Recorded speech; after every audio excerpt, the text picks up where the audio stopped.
안녕하세요. 썰맘입니다. 사연 바로 시작합니다. 안녕하세요. 저는 천운처럼 너무도 소중한 걸 다시 되찾은 40살 남자입니다.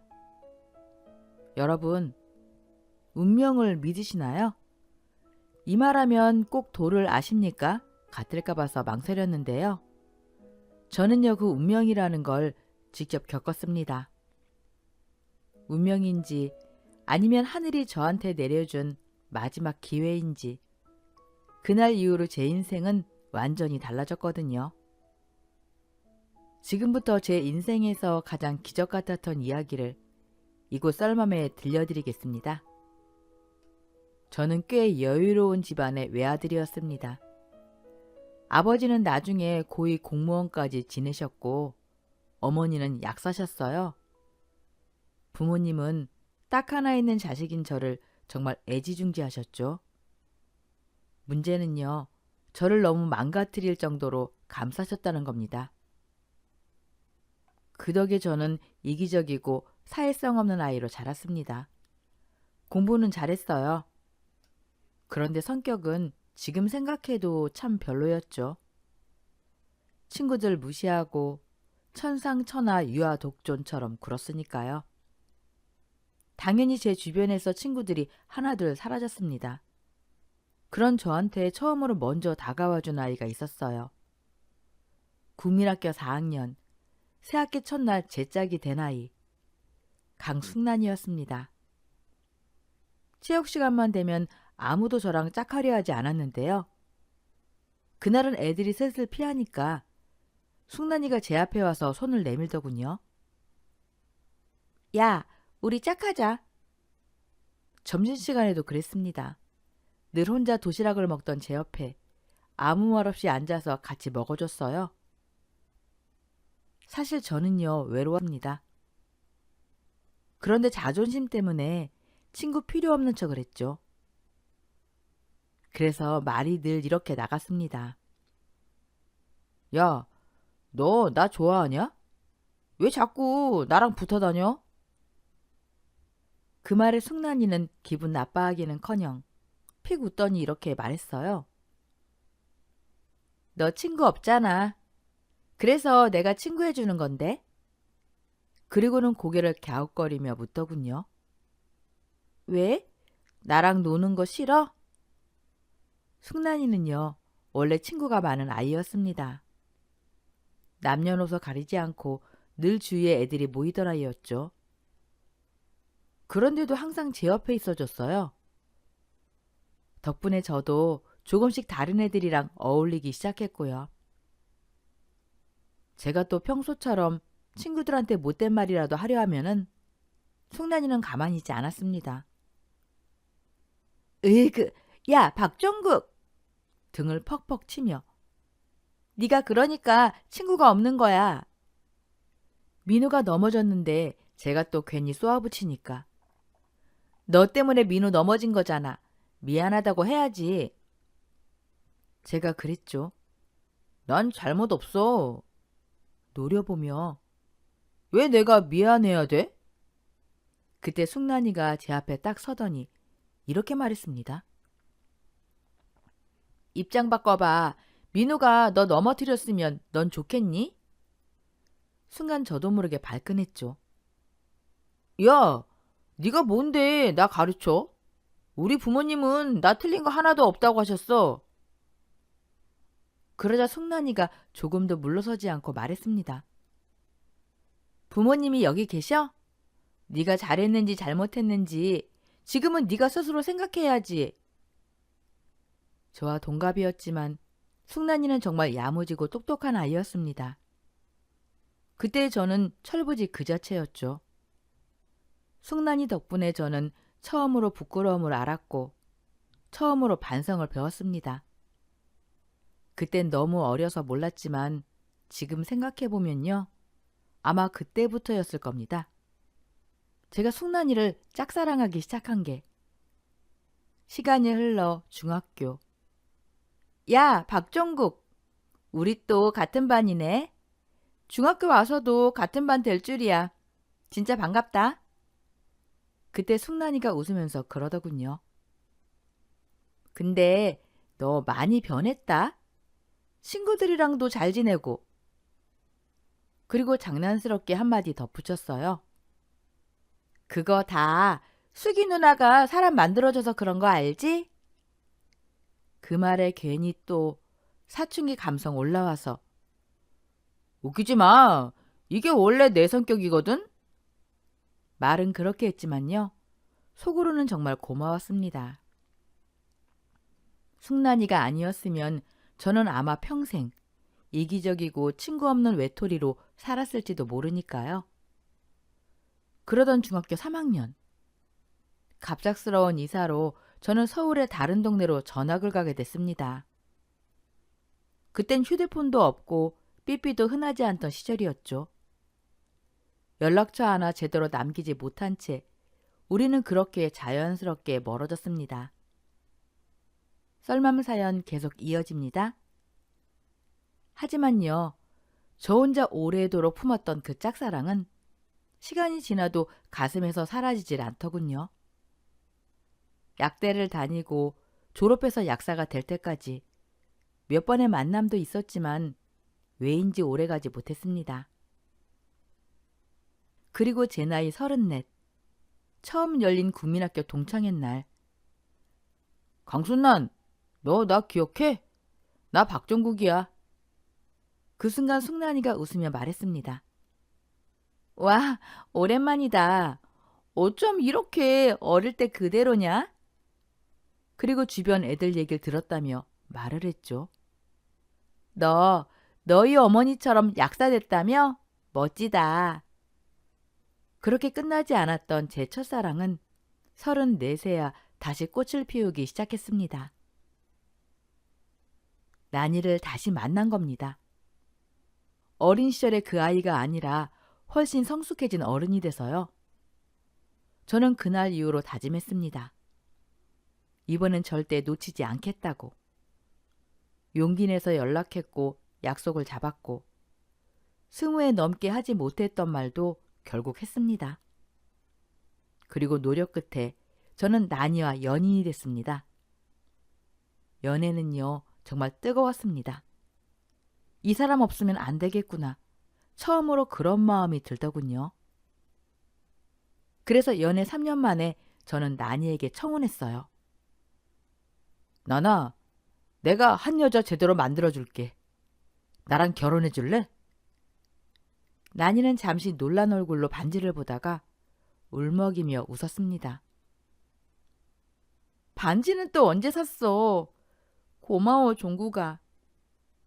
그런데 잠시 후 나니가 조심스럽게 묻더군요. 근데 너희 부모님이 날 허락해 주실까? 직업 차이도 집안 차이도 너무 많이 나잖아. 솔직히 저도 그게 제일 걱정이었어요. 부모님은 제게 거는 기대가 아주 큰 분들이었거든요. 아니나 다를까 제가 조심스럽게 나니 이야기를 꺼내자. 부모님 없이 자랐다고? 할머니 손에서 여동생이랑 컸다고? 직업은 또 뭐야? 중소기업? 아우, 종구가, 우리 집안에 그런 며느리 들인 적 없다. 아버지는 얼굴이 붉어지셨습니다. 내 명성에 먹칠할 셈이야? 주변의 자식들 다 재벌집에 시집장가 보냈지. 그런 집안에 결혼시킨 사람 없어. 어머니도 단호하셨죠. 우리가 널 어떻게 키웠는데, 약사까지 만들었는데 우린 절대 결혼 허락 못한다. 저는 참다 이렇게 말했습니다. 어머니, 아버지, 난이 아니었으면 지금의 저도 없었어요. 그 아이가 절 사람 만들었어요. 정말 멋지고 정말 좋은 사람이에요. 한 번만 만나보세요. 분명 생각이 바뀌실 거예요. 하지만 부모님은 고개를 저으셨어요. 5살 때 사고로 부모 잃고 형편도 평범하고 직업도 평범한 아이를 우리 며느리로 들일 생각 없다. 그 말에 제 가슴이 철렁 내려앉았습니다. 그래도 전 포기하지 않았습니다. 부모님을 계속 설득했고 나니에게는 미안하다는 말만 반복했죠. 미안해. 내가 더 노력해볼게. 나니는 제 손을 꼭 잡고 말했습니다. 내가 직접 찾아가서 인사드릴게. 나도 종국이 너랑 꼭 결혼하고 싶어. 상처받을까봐 저는 끝내 나니를 부모님께 데려가지 못했습니다. 허락을 받아낸 뒤에 인사를 시키고 싶었거든요. 그런데 결국 부모님은 나니를 첫 만남도 전 결혼을 허락해 주셨습니다. 에휴, 뱃속에 우리 집안 핏줄이 생겼다니 어쩌겠니? 솔직히 우린 지금도 네가 마음에 안 든다. 하지만 종국이가 너 아니면 절대 안 된다니. 그럼 허락하는 거다. 저는 떨리는 마음으로 말했습니다.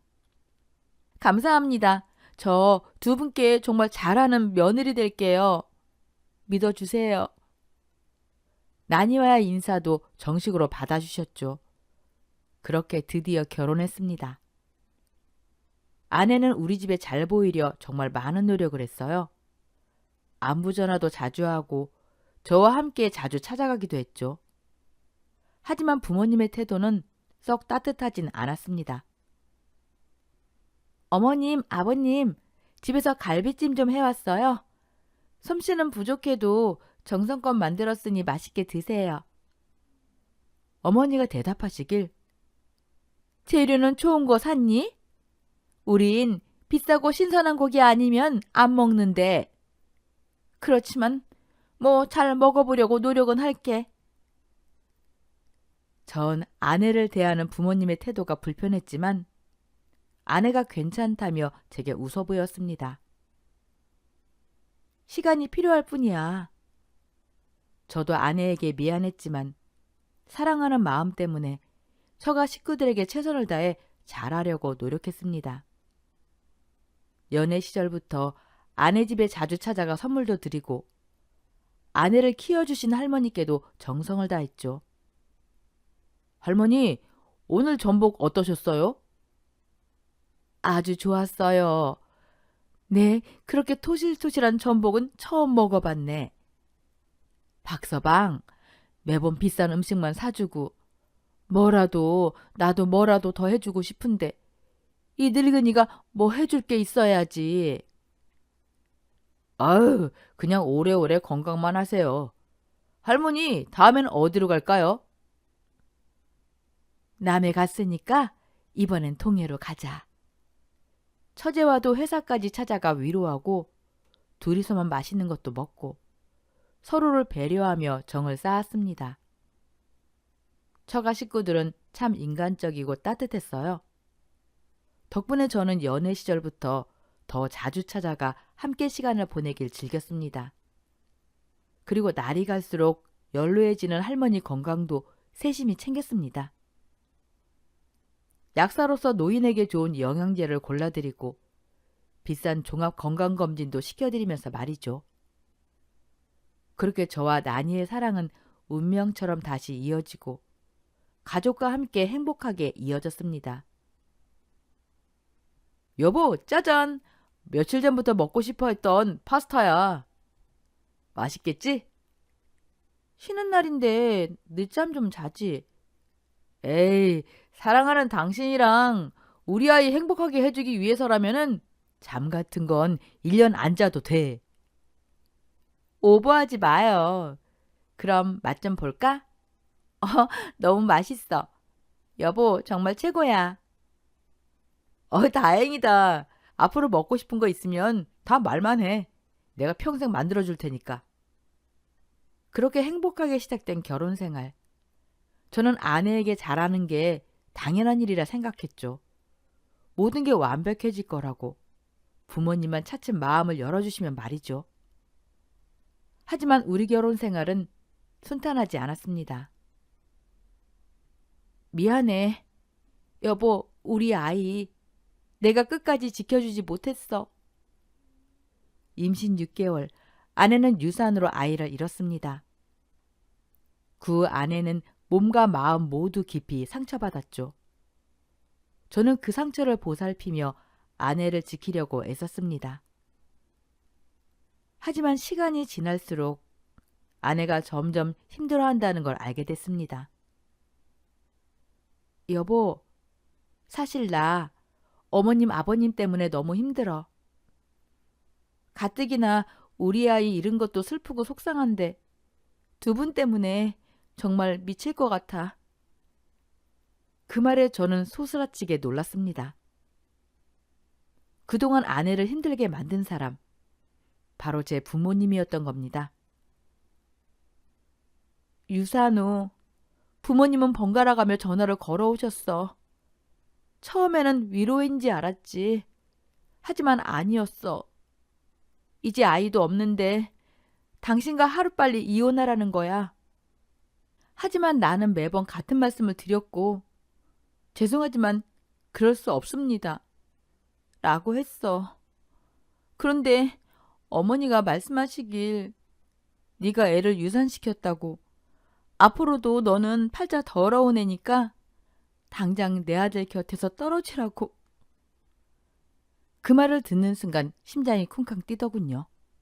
아내는 그동안 제 부모님에게 날이 바짝 선 말로 이혼을 강요당했습니다. 하지만 저한테는 한마디도 털어놓지 못했죠. 혼자 참았다는 아내의 눈물에 저는 마음이 찢어지는 줄 알았습니다. 저는 부모님께 갔습니다. 그리고 처음으로 큰 소리로 끝까지 화를 냈습니다. 괜히 아내에게 피해가 갈까봐 거짓으로 감싸던 마음까지 쏟아냈습니다. 어떻게 제 아내한테 그런 무서운 말들을 할 수가 있어요? 부모가 자식 있는 부모로서 아이 잃은 사람에게 이혼을 강요하다니. 저는 단호히 말했습니다. 전 집사람과 절대 못 헤어집니다. 제발 사람 좀 그만 괴롭히세요. 이미 많이 힘들어하고 있는 사람입니다. 집으로 돌아오는 길 온몸이 떨렸지만 마음은 가벼웠습니다. 이제 더 이상 아내는 혼자가 아니었습니다. 그날 이후 저는 아내에게 신신당부했어요. 여보, 우리 부모님 전화 절대 받지 마. 문자 와도 보지 마. 내가 지켜줄게. 당신이 우리 부모님 신경 쓸 필요 이제 정말 하나도 없어. 한동안은 잠잠한 것 같았습니다. 그런데 어느 날 아내가 펑펑 울면서 제게 말했습니다. 당신 부모님 정말 너무한 거 아니야? 얼마 전에 나 찾아오셨어. 1억 줄 테니까 당신 옆에서 제발 떨어지래. 나 같은 사람한테 이 돈이면 가분하지 않냐면서. 너무너무 모욕적이었어. 아내는 고개를 숙인 채 울었습니다. 이걸 말하면 내가 진짜 당신이랑 부모님 사이를 완전히 갈라놓는 것 같아서 차마 말을 못했어. 당신이 나 때문에 부모님이랑 멀어진 것 같아서. 나 죄책감 느꼈어. 두 분이 그러셨어. 내가 화목했던 가족을 갈라놓은 불행의 불씨래. 그 말을 듣는 순간 제 안에서 뭔가가 끊어졌습니다. 아니야. 여보 절대 아니야. 잘못은 두 분이 하고 있는데 왜 죄책감은 당신이 가져? 그리고 아내는 떨리는 목소리로 말했습니다. 그게 끝이 아니야. 내가 돈을 안 받았더니 이번에는 할머니를 찾아가셨어. 우리 둘 좀 헤어지게 해달라고. 나한테 했던 것처럼 할머니한테도 1억을 준다고. 할머니는 돈 안 받으셨어. 놀라서 나한테 전화하신 거야. 나 그 얘기 듣고서 무너졌어. 할머니한테 너무 죄송하고 너무 괴로워. 그 순간 저는 온몸이 굳어버렸습니다. 부모님은 안 해도 모자라 이번엔 할머니까지 돈으로 회유하려 했던 겁니다. 저는 당장 처가로 달려갔습니다. 그리고 할머니 앞에 무릎을 꿇었습니다. 죄송합니다. 정말 죄송합니다. 할머니는 한숨을 길게 쉬시더니 조용히 말씀하셨습니다. 에휴, 우리 승란이가 자네 집에서 환영받지 못하는 건 대충 알고 있었다만 이 정도일 줄은 몰랐네. 자네가 무슨 잘못이 있겠나. 하지만 소중하게 키운 손녀를 둔 할미 입장에서는 정말 개탄스러운 일이야. 자네 부모 내가 소금 뿌리며 쫓아냈네. 너무 서운해하지 말게. 자네랑 난이랑 서로 얼마나 의지하는지 아니까 헤어지라는 말은 못하겠지만은 우리 승란이 제발 끝까지 잘 지켜주게. 그 말에 저는 할머니 앞에서 눈물로 용서를 빌었습니다. 그리고 그날 저는 다시 부모님 집으로 갔습니다. 이번엔 집을 뒤집어 엎었어요. 두 분 돈이 그렇게 많으세요? 그래서 사람을 돈으로 재단하는 겁니까? 자식 앞에서 부끄럽지도 않으세요? 대체 어디까지 가야 제가 수치스러운 죄인이 됩니까? 왜 이렇게까지 절 괴롭히세요? 부모님은 오히려 소리를 높이셨죠. 우리가 오죽했으면 이러겠니? 걔랑 있으면 네 인생 망가진다. 우리 눈에는 다 보여. 말로 안 되니까 좋게 설득하려던 거야. 그 기집애 보통 독한 게 아니더라. 아주 널 단단히 붙잡아 놨던데. 그 말에 제 마지막 인내가 무너졌습니다. 심지어 부모님은 아내 직장 앞까지 찾아가 괴롭히셨습니다. 인생 고달파지기 전에 빨리 이혼하라면서요. 그 결과 이혼을 종용하기 위해 퇴근 시간에 맞춰 아내를 찾아갔던 부모님을 몇 번이나 먼저 발견하고 막을 수 있었습니다. 저는 그렇게 아내를 지키기 위해 최선을 다했습니다. 하지만 아내는 끊임없이 지쳐가고 있었죠. 결혼한 지 1년 반쯤 됐던 어느 날 아내가 제게 말했습니다. 여보, 나 너무 힘들어. 이건 살아도 사는 게 아니야. 미안한데 우리 그만 이혼하자. 내가 행복해질 수 있는 방법은 이 집안에서 벗어나는 것뿐인 것 같아. 여보, 내가 더 잘할게. 더 열심히 당신 지켜줄게. 할머니께도 더 잘하고 최선을 다할게. 아니, 그냥 아예 부모님과 인연을 끊을게. 그 다음에 우리 부모님 모르는 곳으로 이사가서 살자. 저는 간절히 붙잡았습니다. 제발 이혼하자는 말은 하지 마. 내가 당신 없이 어떻게 살겠어. 하지만 아내의 마음은 이미 지쳐 있었고 결국 놓아줄 수밖에 없었습니다. 정신과에도 다니며 너무 힘들어하는 아내의 망가진 마음과 말라도 너무 말라버린 몸을 보니 욕심을 부릴 수가 없더군요. 아내가 불행해지지 않도록 저는 그녀를 놓아야만 했습니다. 눈물로 아내를 보냈고 할머니와 처제와도 눈물의 작별을 했습니다. 아이고, 잘했다 우리 아들. 아직 늦지 않았어. 주위에 좋은 새 온처 있나? 얼른 알아봐야겠네. 우리 아들이 이제야 올바른 길로 가게 됐구나. 아내와 제가 갈라서자 부모님은 경사가 난 듯 좋아하셨습니다. 하지만 저는 그런 부모님을 바라보며 마침내 절연을 통보했습니다. 포기한 가족은 이제 아내뿐만이 아닙니다. 전 이제 두 분도 안 보고 살 겁니다. 그러니 앞으로 두 번 다시 아들 찾으려고 하지 마십시오. 두 분 사랑으로 저를 키우신 건 압니다. 하지만 제 아내 또한 할머니에게 누구보다 소중한 보물입니다. 남의 자식을 함부로 무시하고 괴롭히던 것이 결국 두 분의 잣대로 저와 아내를 망가뜨린 겁니다. 그리고 아내에게 불행의 불씨라고 하셨지만 우리 사이를 갈라놓은 건 바로 두 분 자신입니다. 그동안 키워주셔서 감사합니다. 안녕히 계십시오. 저는 부모님이 저를 붙잡으려 하는 손길을 뒤로하고 마음을 다잡고 부모님 집을 나왔습니다. 그 뒤 부모님이 찾아오지 못하게 아예 이사를 했죠. 하지만 저는 그때부터 매일 술에 의지하며 살았습니다. 퇴근하면 약국 주변 술집을 찾아 새벽까지 퍼마시고 집에서는 아내와 함께 찍은 사진을 들여다보며 울다 지쳐 잠들곤 했죠. 여보, 이때 우리 참 행복했었는데 어쩌다 이렇게 됐을까? 왜 내 전화는 안 받는 거야?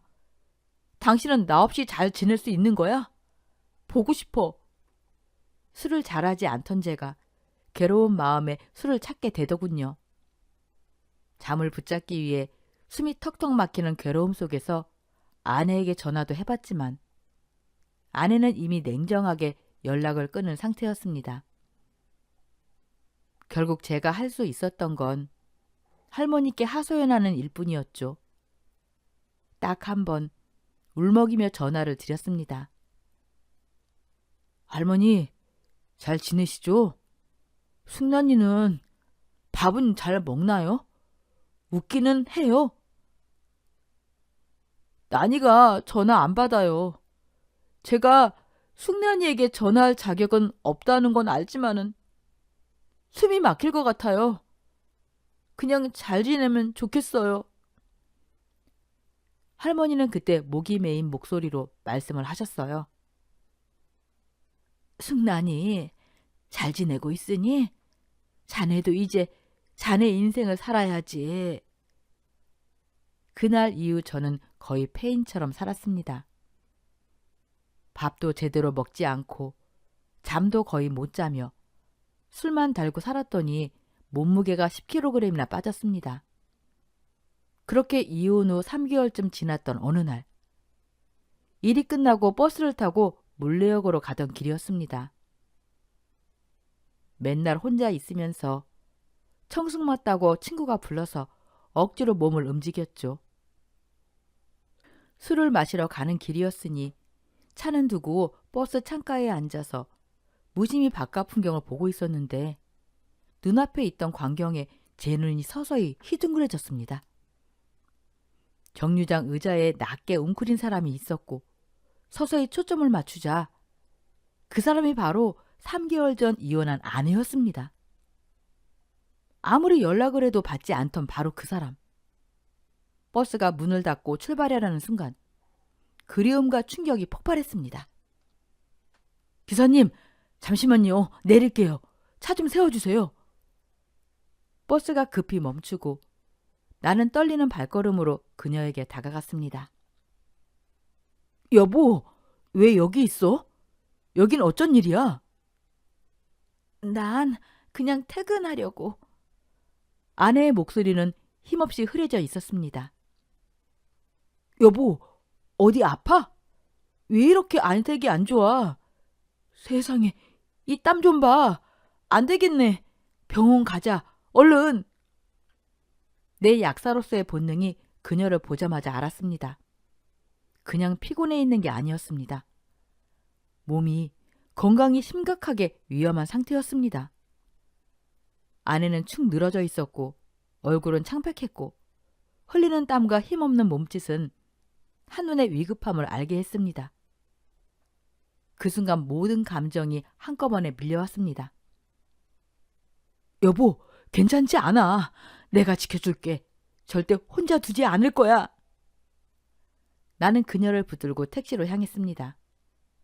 눈앞에 아내를 단 한순간도 놓칠 수가 없었습니다. 됐어. 그냥 가. 나 괜찮아. 병원 가도 내가 알아서 갈 테니까. 아내는 힘없이 말했지만 몸은 제대로 앉아있지도 못했습니다. 자존심 강한 아내답게 끝까지 혼자 하겠다고 버텼죠. 잔말 말고 빨리 와. 사람들 앞에서 이렇게 쓰러지는 것도 민폐야. 그리고 나는 깊게 숨을 쉬고 아내를 들쳐안듯 부축하며 택시에 태웠습니다. 병원에 도착하자 아내는 의식을 잃진 않았지만 몸은 거의 축 늘어져 있었습니다. 검사실 앞에서 나는 초조하게 기다렸습니다. 그리고 잠시 후 의사가 나를 조용히 불렀습니다. 보호자분, 잠깐 와보셔야겠습니다. 그 순간 심장이 멎는 것 같았습니다. 의사는 심각한 표정으로 말을 이어갔습니다. 환자분, 지금 임신 중인 거 알고 계셨나요? 네? 임신이라고요? 머리가 하얘졌습니다. 5개월 정도 된 것 같습니다. 저혈압과 체력 저하가 겹쳐서 이렇게 쓰러지신 거예요. 평소에 더 신경 써 주셔야 합니다. 숨을 고르기도 전에 의사는 충격적인 말을 이어갔습니다. 게다가 보호자님 문제가 좀 있는데요. 임산부께서 갑상선암을 앓고 계세요. 나는 입을 다물지 못했습니다. 믿을 수 없는 현실이 눈앞에 펼쳐졌습니다. 괜찮습니다. 상태가 심각하진 않아요. 출산 후 수술도 가능하니까 너무 걱정하지 마세요. 그 말을 듣고 나는 힘없이 아내에게 다가갔습니다. 손을 잡고 눈물을 흘리며 속삭였습니다. 여보, 당신이 임신했었어? 대체 언제 알게 된 거야? 아내는 상체를 겨우 일으켜 앉으며 말했습니다. 그래서 자꾸 혼자 가려고 했던 거야. 그리고 나 갑상선 암도 있어. 그 말에 저는 숨이 막혔습니다. 암이라니. 임신한 몸이 이렇게까지 말랐는데 왜 이렇게 안 챙겨 먹었어? 나는 눈물을 쏟으며 의사가 알려준 병의 내용을 그녀에게 차근차근 전했습니다. 그 순간 나는 깨달았습니다. 세상이 우리를 갈라놓으려 해도 우리 마음과 운명만은 결코 꺾을 수가 없다는 것을요. 저는 아내의 손을 잡으며 말했어요. 다행히 아이는 충분히 지킬 수 있다고 하더라. 그제 아내의 표정이 조금 풀렸습니다. 나는 여전히 눈물이 멈추지 않은 채 물었습니다. 여보, 대체 왜 나한테 임신했다고 말을 안 했어? 언제 알았어? 설마 이혼하자고 하기 전부터 알고 있었던 거야? 아내는 고개를 끄덕였습니다. 맞아. 그 한마디에 가슴이 내려앉았습니다. 그래서 나 당신한테 이혼하자고 한 거야. 그게 무슨 말이야? 아내는 제 손을 꼭 잡고 울먹이며 말을 이었습니다. 나 아이 지키려면 그 집에서 나와야겠다고 생각했어. 당신 부모님이 날 얼마나 싫어하고 괴롭혔는지 알잖아. 아내의 목소리는 점점 떨리기 시작했습니다. 이미 한 번 임신했을 때도 그렇게 날 못마땅해 하셨는데 이번엔 더 했을 거야. 아니, 분명히 더 했을 거야. 아내는 거의 절규하듯 말했습니다. 난 이번엔 정말 우리 아이를 지키고 싶었어. 그래서 미안하지만 당신에게서도 도망친 거야. 당신하고 연락이 닿으면 당신 부모님도 우리 아이 존재를 알게 될 테니까. 아내는 제 손을 붙잡은 채 엉엉 울었습니다. 그래서 당신 전화도 문자도 다 안 받은 거야. 혹시라도 그 사람들이 우리 아이한테 무슨 짓이라도 할까봐. 그때 난 정말 너무 무서웠어. 그 순간 저는 깨달았습니다. 아내는 저를 버린 게 아니었습니다. 아이를 지키기 위해 모든 걸 혼자 짊어진 채 떠난 거였습니다. 그런데도 아내는 제게 고개를 숙이며 말했어요. 임신 사실 숨겨서 미안해. 그 말에 저는 무너졌습니다. 여보! 저는 아내의 손을 꼭 붙잡고 애원했습니다. 우리 다시 같이 살자. 나 부모님이랑 인연 끊었어. 아내가 놀란 눈으로 저를 봤습니다. 이사도 했어. 부모님이 모르는 곳으로. 몇 번 찾아오셨지만은 이번엔 내가 먼저 외면했어. 저는 떨리는 목소리로 말을 이어갔습니다. 이젠 당신을 괴롭힐 사람 아무도 없어. 여보, 제발. 이번엔 내가 진짜로 당신하고 우리 아이 지켜줄게. 저는 제 얼굴을 가리키듯 말했습니다. 나 당신 없이 산 3개월 동안 사람처럼 산 적이 없어. 숨만 붙어 있었어. 제발 한 번만 나한테 다시 기회 줘. 아내는 눈물을 멈추지 못했습니다. 저를 바라보며 앙상해진 제 얼굴을 매만지며 속삭였죠. 얼굴이 이게 뭐야. 나 같은 거 다 잊고 살지 그랬어. 여보, 사실 나도 너무 힘들었어. 아이를 생각해서라도 잘 먹으려고 애썼는데 당신이 너무 보고 싶어서 밥도 잘 넘어가지 않더라. 그래서 이렇게 저혈압까지 온 게 아마 그리움 때문인 것 같아. 나도 당신이 너무 그립고 힘들었어.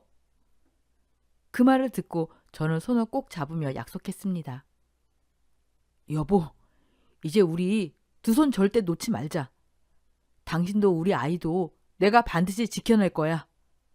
당신 병도 다 낫게 할 거고 우리 아이도 지켜낼 거야. 아내는 결국 제 마음을 받아주었습니다. 저는 연신 고맙다고 말하면서 흐느꼈습니다. 그 기쁨보다 더 큰 건 그동안 부모님 때문에 혼자 힘들고 병까지 얻은 아내에게 미안한 마음이었습니다. 잠시 뒤 할머니과 처제도 병원에 도착했습니다. 저는 무릎을 꿇고 두 사람 앞에 말했어요.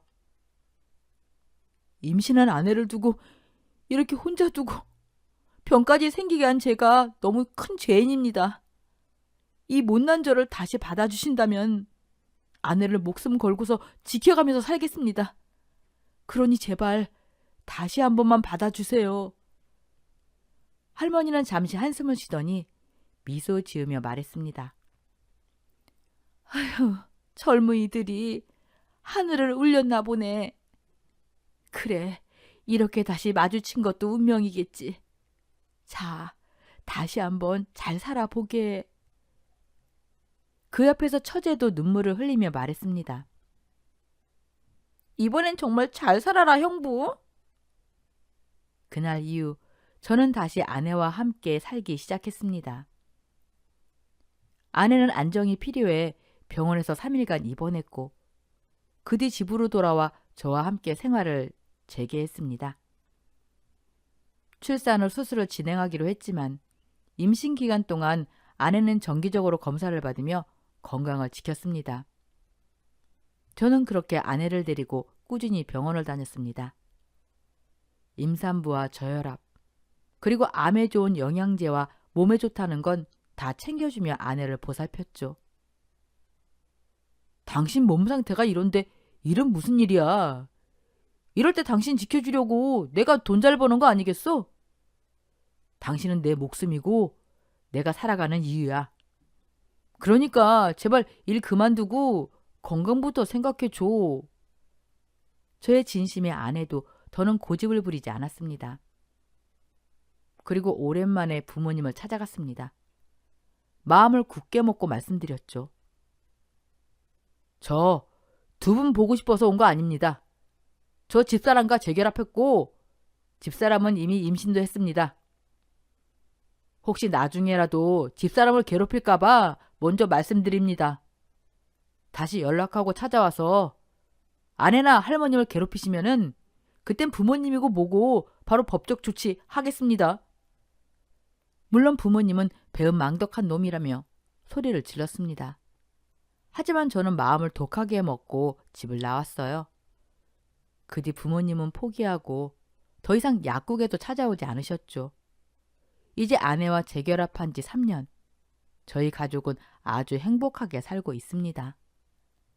제가 예전처럼 말라빠진 사람이었는지는 모를 만큼 살도 포동포동 올랐고요. 주부가 된 아내는 매일 아들과 저를 위해 푸짐한 음식을 차려줍니다.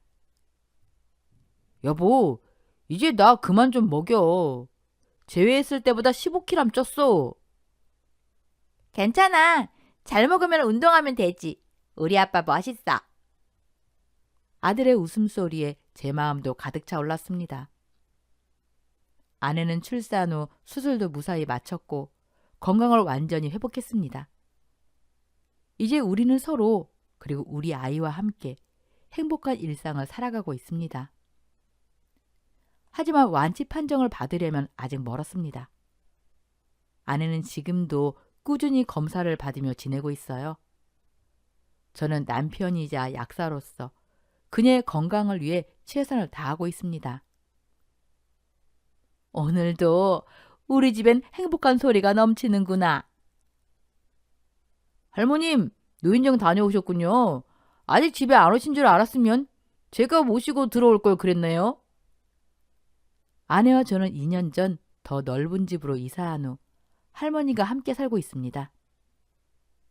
처제가 결혼하며 연세가 많은 할머님을 혼자 두기 걱정했기에 아내를 설득하고 합가를 이끌어내는 과정이 쉽지 않았습니다. 다행히 할머님도 정정하시고 처제 또한 행복하게 잘 살고 있답니다. 얼마 전 아주 오랜만에 부모님께 연락을 받았습니다. 오랜만에 걸려온 어머님의 전화. 마음이 복잡했지만 받아보니 종구가 잘 지내니? 우리 며느리랑 손주도 메신저 프로필 사진 보니까 우리 손주가 널 참 많이 닮았다고. 엄마랑 아빠가 잘못했어. 이젠 정말 며느리도 괴롭히지 않을 테니까 우리랑 다시 만나 지내면 안 되겠니? 너도 보고 싶고 한 번도 못 본 손주도 보고 싶구나. 그 순간 어머니의 후회와 그리움이 느껴졌습니다. 그러나 저는 씁쓸한 마음으로 이렇게 말씀드렸어요. 이제 와서 아무 일도 없었던 것처럼 지내기에는 제 아내가 너무 큰 상처를 받았어요. 우리에게는 조금 더 시간이 필요할 것 같습니다. 그게 얼마나 걸릴지는 모르겠지만은 지금 저희는 너무 행복합니다. 부디 이 행복을 깨지 말아주세요. 죄송합니다. 저는 아직 아내에게 그때 부모님에게 했던 일들을 말하지 않았습니다. 괜히 말했다가 그녀의 상처가 다시 들쑤셔질까 봐서요. 부모님과 우리의 관계가 언제 또 회복될 수 있을지는 모르지만 저는 우선 지금의 행복을 지키며 살아가려고 합니다. 상처는 치유되지만 흉터는 남는다고 합니다. 그러나 흉터는 삶의 흔적이 되고 사랑했던 증거가 되기도 하죠. 아내와 우리 아들이 제 삶에 남긴 흔적은 오랫도록 사라지지 않겠지만 언젠가는 그 흉터를 되돌아보며 웃을 수 있는 날이 오기를 바랍니다. 그리고 그날이 검은 머리가 새어가는 순간까지 오래오래 계속되길 바라며 살아가렵니다. 두 번 다시 일어서는 안 될 아내와 우리 아들을 지키며 그날 그 버스 정류장에서 아내를 보지 못했다면 지금 제 삶은 상상할 수 없을 만큼 슬프고 끔찍했을 겁니다. 저는 다행히 하늘의 관용으로 아내와 아이를 되찾을 수 있었습니다. 여러분께 부탁드리고 싶습니다. 사랑하는 사람을 한 번이라도 놓치지 말고 꼭 붙잡고 지키며 살아가세요. 세상이 각박하고 믿을 사람 하나 없는 요즘, 내가 사랑을 줄 수 있는 사람은 그만큼 소중하고 가치 있는 존재니까요. 제 이야기는 여기까지입니다. 다가온 새해 행복으로 시작하시고요. 사랑하는 사람과 가족 곁에서 웃음 가득한 시간 보내시길 바랍니다. 오늘 썰맘 사연글에 여러분의 소중한 댓글 부탁드립니다. 그리고 어디서 사연 듣고 계시는지, 연령대는 또 어떻게 되시는지 안부도 부탁드립니다. 그럼 오늘 사연도 함께 읽어주셔서 감사합니다.